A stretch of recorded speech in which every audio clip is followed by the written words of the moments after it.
So I'm back. This time you can see the microphone on camera, though. I kind of decided that I should be doing a video, at least one a week. And I won't call it New Year's resolution because it's a little bit late for that, but and I almost opted not to do one tonight and instead go to sleep because it is after 12:30 at night. But this is the time I like to do my videos, and I don't sleep well at night. So I thought I don't really have a huge topic for today's video, which may be good because as a result I won't do my typical 8-hour video. So I thought I would talk about things like if I do at least one video a week, and I'd like to do two. I think that's a magic number. But if I did at least one, then I think it was exactly a week ago that I did my last one. I thought, well, I would talk about whatever's current. So if I don't have a particular topic or something prepared, maybe it would just mean that I would just do something that's not an hour and a half long. Could be just stuff I'm listening to, stuff I'm working on in terms of music, maybe. But this week I did start doing something in terms of music listening, maybe slightly different. You know, for us people with huge collections, when you sit and decide what the hell am I going to listen to tonight or today, whatever, of course you naturally tend to think of the artists that you have a big catalog of stuff by. You know, so I have, zillions of Miles Davis and Klaus Schultz and Anthony Phillips. And I guess your thoughts tend to go, or like the ECM artists in general. So your mind tends to go toward those very specific groups. And you tend to maybe forget those artists that you have only a couple things by. And as a result, they get pulled out less because you tend not to physically come across them or see them in a stack somewhere and say, oh, I haven't listened to that for a while. But this week, I started rereading a favorite book. Now, really, all my favorite books involve musicians, pretty much. But this one I got just about, I want to say late in 2016. It might have been early 2017. And the only place that it's available, oh, I see why I'm going through it so fast. It's less than 100 pages. It's an autobiography that is only available for sale directly from the artist's website, Steve Joliffe, who played briefly on two different occasions with Tangerine Dream, though he only recorded with them on the second instance. He actually played with Tangerine Dream before they recorded their first album and was in a trio version of that band along with Edgar Froese and Klaus Schultz, and left just before they recorded their first album, oddly enough. And so he didn't quite make it to the first album, and he was replaced by the cello player. I can't remember his name now, the guy who replaced him. But Steve got a call back in about 77, 78 after Peter Baumann left. And that classic and fairly stable lineup that really was the breakthrough lineup of the group. After Peter Baumann left that, they recorded one album, Cyclone, where Steve Joliffe came in, and Steve plays keyboards, but mostly in Tangerine Dream he's a saxophone player. He's a flute player, saxophone player, multi-instrumentalist, synthesizers, keyboards. Actually went to music college. See, I do no preparing for this. I got a cup of hot tea over there. I should have it here. I didn't have any Steve Joliffe solo stuff. He's one of those guys I thought I'd get around to, but because of the Cyclone album that he was on with Tangerine Dream, and he sang kind of like these punky vocals on it, I kind of steered away from his solo material. And then, of course, decades later, realized that doesn't really represent his solo material. Um, so finally, I think it was Carm that sent me one of his CDs. And maybe I heard some stuff on the internet too as well. And it wasn't like that kind of punky thing that I would have expected from him, based solely on the weird kind of thing that Cyclone album was by Tangerine Dream. And after he left Tangerine Dream, it was pretty much that second time in '78 after that Cyclone album. He's been pretty much solo ever since. So he didn't crop up in anybody else's albums. If you were going to hear Steve Joel, if you were going to pick up a solo album by him. So after, just recently in the last few years, actually for the first time hearing his solo material, I was, reading up about him. And after sampling his stuff a little bit and finding out that I actually like it, I read, I guess it was an online interview, various places there's interviews with him in print. And I think it was even an excerpt from his book, actually. And I realized, what a nice guy he is. Very honest. Where there's few autobiographies that you would read by somebody who's so self-effacing, and basically, I would even say gets down on himself at times, and has doubts as to his worth as an artist. And he's involved in things besides music too, in creative aspects of other things.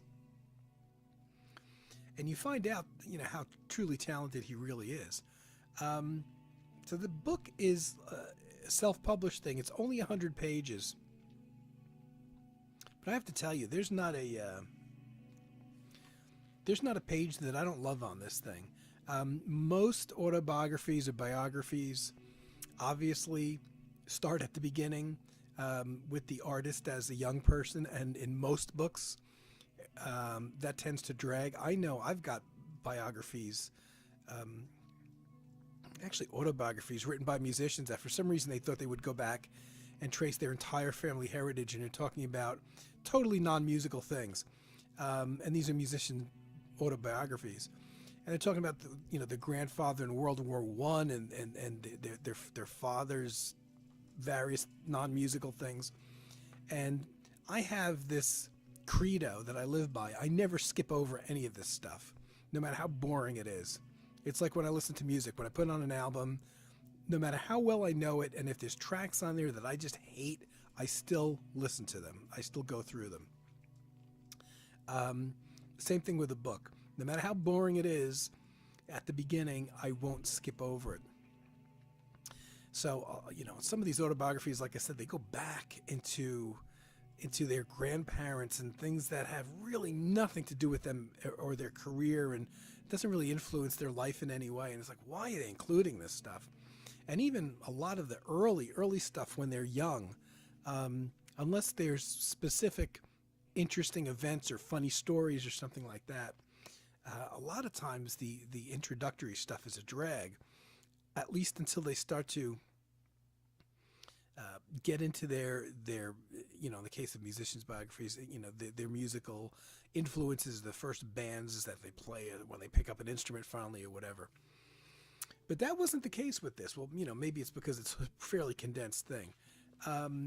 I savored every page of this when I first got it and I read it, and I realized that I was just plowing through it, and I intentionally tried to slow down. And I do that by any number of ways. Sometimes I'll reread a passage just because it's funny or it's interesting or it's good. Other times, if this is a particular story or event that happened and I read it, I will actually stop and pause and kind of think about the event before I read on further. It's just part of the enjoyment of a book and the way I like to read, versus a documentary film, which I would love to see, but it flashes by you, and sometimes it's too much information too fast for you to absorb it. So I read this book when I first got it. I read it way too fast, despite my efforts to slow down. And I just started it a second time. So I guess I probably got the book. I can't believe it's been 2 years, but I may have first got it just about 2 years ago, maybe. And I didn't realize that it's less than 100 pages till now. And this is personally autographed by Steve, put together by Steve, printed, I believe, by Steve, the whole thing. And what a great guy! I even had some email communication with him when I ordered the book. And he does a good thing. He includes a lot of photographs in with the text. Instead of having all the text in one spot and then in the center of the book, putting a whole bunch of photographs so that you come across these photographs, but they're almost like too much at one time. You didn't realize they were there, kind of thing. And now you're seeing photographs like from their youth, and you've kind of read past that point already. So you tend to go through them very quickly. When I find all these photographs bunched together in the middle of a book. But what Steve did is he laid out the photos that fit from the time period in with the text, which is probably a lot of work. So, as a young man, there's pictures of him as a young man, and, in the areas where he's playing his saxophone in public for the first time. There's the photos there.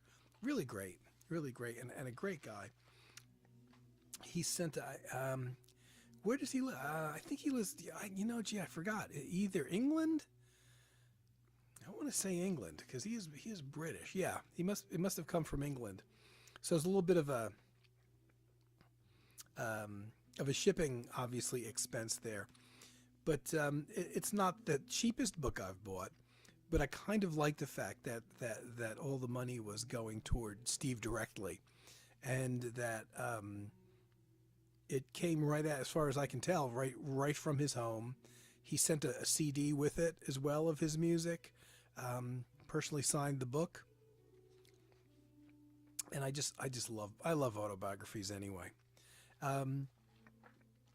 And one thing I did just before starting reading this book again, which is kind of the one of the main topics here, I guess, of tonight's video, is I decided, what do I want to listen to while reading the book? And that's kind of different from just your typical, what am I going to listen to tonight? I'm going to actively listen to something. I wanted something that was going to accompany reading of the book, and maybe not, the stuff that I would go to by those artists that I mentioned earlier, these guys that I've got, 40 or 50 CDs by, but rather the guys that I have a couple things by, and maybe things that I haven't played for ages. And one of the first things that came to mind, which I haven't listened to for probably a couple years maybe, is, and this is quite unusual for me, a Bob James CD of the Rameau music, the classical composer. So it's not a jazz group, it's just Bob on keyboards and synthesizers, reinterpreting or playing these classics pretty straight from Rameau. Really pretty. How did I get into this album? Is I actually bought the album. The funny thing is, back in the early 80s, I went through a little phase of liking Bob James music, and that was in the vinyl era. So everything I had by him was on vinyl. And I probably had maybe, 8 or 10 albums of his, including the things he did with Earl Klugh. And I have the Rameau thing still on vinyl that originally came out. I think it's a Columbia album. And this is from the very early 80s. And this is one that a few years ago, I kind of had forgotten about it because, my turntable doesn't really work and I tend not to play vinyl. And I thought about it, found it online, listened to it and said, man, I got to get that CD. Found out the CD was out of print, and kind of waited around until I found a reasonably priced new copy of it, sealed copy of it. And the funny thing is I thought that this was the only CD of Bob James music that I had, because my period of listening to him was in the early 80s in the vinyl era, before the CD era, really. But it turns out that I have like 4 other albums of his, which are weird because some of them I have no recollection buying, including Touchdown, which is not an album I would have bought on CD because it's one of his more well-known kind of commercial albums. But it has the theme from Taxi on it, the TV series Taxi, which I used to watch when it was a new series. And hearing that song is kind of like hearing Stairway to Heaven or Freebird again, you know? Because I watched the show weekly for years, I've heard that Taxi theme thousands of times. So the one thing by Bob James I didn't really want to hear is the Taxi theme. So it was weird. I had the Touchdown album, which that is on. Just one of the worst album covers in history, the picture of a football. And I don't recall picking that up on CD. And I found a couple other things that he did as leader that I picked up. I can understand one of them. There's an album called The Swan, which is really good album of his that I had forgotten I picked up. But I was surprised to find any things on CD that I had. So I got like 4 or 5 Bob James CDs. And that doesn't count the foreplay stuff, the band foreplay. So I found this, the classical nature, not difficult classical music. It's almost, like a Bach thing, very, very easy to hear.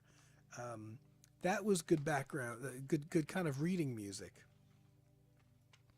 And I wanted to, when I started playing that CD, I wanted to naturally find other things that kind of went along with it. And I'm like, let me find artists that I don't have a zillion things by that make really good music for reading. This one didn't work quite as much, but it's the only album I have by this guy, Dickie Landry, who only came out with this is a solo album from the 70s, originally released in 1977. It's like a 42 minute album, and it's all him solo on just one track is like 15 overdubbed saxophones. Another one I think is like a live performance of him on solo saxophone. Another one's a really nice flute thing. This didn't work quite as well, being kind of like mellow reading music because with 15 saxophones, he gets a little free and a little wild at times. But once I realized that's what was on the CD, because I haven't listened to it for a few years, I kind of programmed that one first, so the wild stuff was kind of out of the way. But very wild and free stuff. And the only thing I had by Dick Landry, and I forget what ensemble he was a part of for years, whether it was Steve Reich or Philip Glass's ensemble, but he was somebody that played with them for a really long time. So that one might not have worked as well as kind of music to accompany reading, but this one is now Sergei Blanner. This is the first album I had, actually the only album I had from him for a long time. Then I finally picked something up that was more current that came out after this. This was on that Lifestyle label, which is a label that did some new age music really at the start of the CD era, mid to late 80s. That didn't last long and wasn't around long. So as soon as you see a Lifestyle thing and it's at all an electronic new age thing, you know that it's late 80s. Did they even make it to the 90s? They probably did, but not very far into the 90s. And all these are out of print. This is an interesting, completely solo synthesizer thing. A little bit 80s sounding maybe, but there's some kind of darker pieces on here, which I really like. And for years, it was the only album by Blenner that I had. And then I did pick up something on a different label that he did in the 90s that was slightly more conventional sounding. There's some, it's weird because there's a couple almost 80s pop, I would say pop, like synth pop, almost. It gets on a couple of the short tracks. But then there's a kind of weird soundtracky atmosphere, which is the stuff that I really like that's on here as well. Very interesting album. Also, just him on synthesizers, short album, way under 40 minutes. Interesting album, though. Makes for good reading music. One that I haven't, I thought, I spun this a lot at one time when I got this a few years ago. John Greaves. A lot of people would know him as a Canterbury guy who played in kind of went in and out of a lot of the Canterbury bands as a bass player. And he's also, I think he played with the Slap Happy guys, and then with I think with the Henry Cow guys at one point too. And this is an album that he recorded in '95 called Tambian. It's a takeoff on the word ambient, and it's 7 pieces, each about 7 minutes long. His take on ambient music, but he even writes in the liner notes he's not particularly into ambient music when somebody asked him to record this album, a producer. And it sounds like he doesn't even like ambient music. And the weird thing is that it's not really ambient music. If you're familiar with ambient music and the quiet quality of it, maybe by his standards it's ambient music, and maybe even by a lot of people's standards, but it's a little bit too active maybe and weird. But it's a really, really interesting album, but it's not like the kind of thing I could fall asleep to kind of thing, which a lot of ambient albums are like that. And he plays, it's all just him solo, mostly on guitar, but he's also like manipulated the audio, in software and stuff like that. So it's hard to really call it a guitar album. And you really can't, you really wouldn't necessarily pinpoint the origin of the sound of most of the 7 tracks is actually coming from a guitar. But very, very interesting album. I'm very glad I bought it. I don't even know how I found out about it. And I think this is the only thing I have by him as a leader. I have some cooperative group things and some things where he was just a bass player. But it was good hearing that again. And kind of in the, because from the Rameau Bob James album, I got in a slightly classical frame of mind. Here's a good one.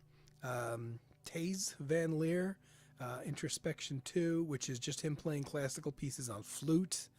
Again, not difficult stuff, very easy to get into. There's a whole series of introspection that he did over the years, all of which are him just on flute, not on keyboards, which he also plays, and all of them are classical pieces that he's reinterpreting. The original 1 and 2 came out like in the, when did they come out? Late 60s, early 70s, maybe, something like that. They're quite old. But then I believe that he picked up at some point within the last 10 years and did another volume. And this is something that I only have this one volume, and I want to get more, but this is one of the things that I looked at and I read about for years and years and years before I finally picked up. And it's good because it works. As reading music, it works. And I guess the mindset was a little bit more toward classical, but it was also just actually all of these CDs are actually on a shelf right above my computer here. And so, it wasn't maybe the selection process wasn't quite as involved as it could have been, or I didn't necessarily walk all over the house looking for fairly obscure CDs. I happen to have maybe 100 or so CDs just in a pile here, and these are things that because they don't really have a home like a lot of the other artists do that I have multiple albums by, I find spots for them and I put all their albums together. Well, the guys that I have 1 or 2 albums by, tend to get put up on the shelf in a lot of cases and maybe stay there because they don't have another home. So I only have, depending on how you count, I have 2 David Bedfords, which I've talked about before. I did a long video on him a couple years ago. This particular one, again, good reading music. It's classical stuff, but that he wrote for wind ensembles. Pretty stuff, but again, very classically oriented kind of things. Not necessarily quiet and ambient, but great reading music and great to listen to. And because I had that one on, I had to put on my other one by him, which is a particular favorite, The Great Equatorial, which is the only album I think he ever did like this, which is just him solo playing synthesizers. He was like a composer, conductor. He wrote the orchestral Tubular Bells for Mike Oldfield, when they decided to do an orchestral version of it, he sat down and worked out all the orchestral parts and what was going to play what and how and what's, what the instrumentation was. So he was that kind of classically trained guy. And most of his albums were essentially him writing music and gathering together large ensembles to play it. He had a real traditional schooling, musical schooling. But when I heard about this, the Great Equatorial was, I believe it was like a soundtrack thing, or the word escapes me now. Like a museum piece kind of thing that they do for, not a live performance museum necessarily. Those things that Eno does, the installation type of things. I believe was somebody approached him with the idea for this, and for whatever reason, he decided to use, and I don't know if it was the person who came to him with the idea or not, was to do this as a solo synthesizer thing, just him on his own. But it's really the only thing I think he ever did like this. Not difficult at all, but I really love this. And this is maybe not quite ambient, but subtle electronic music, and I really love this album. And I found that it makes good reading music. So, as a handful of things that are not by, the usual typical artists that I necessarily listen to every week. And I started even in my Windows playlist, which is where I listen to all my music from my computer. I started making playlists for reading specifically. So I've got those albums in one playlist, and as time goes on, and I continue to read, and maybe I don't want to hear those same 6 albums over and over again, or however many it is, I started creating other playlists. So I might, time to time, come back and show maybe things that I'm using as kind of the soundtrack for reading as well, just for lack of anything else to do. Otherwise, I could just talk about me and how slowly, I'm recording new pieces for my next release kind of thing. I don't think people really want to hear about that. So that's it. I spoke longer than I intended to, but I hope it's of some value. I hope some of those albums look interesting. I'm thinking, most of those albums, I'm not sure about the John Greaves thing, but I think most of those albums that I showed are actually up on YouTube as well to listen to.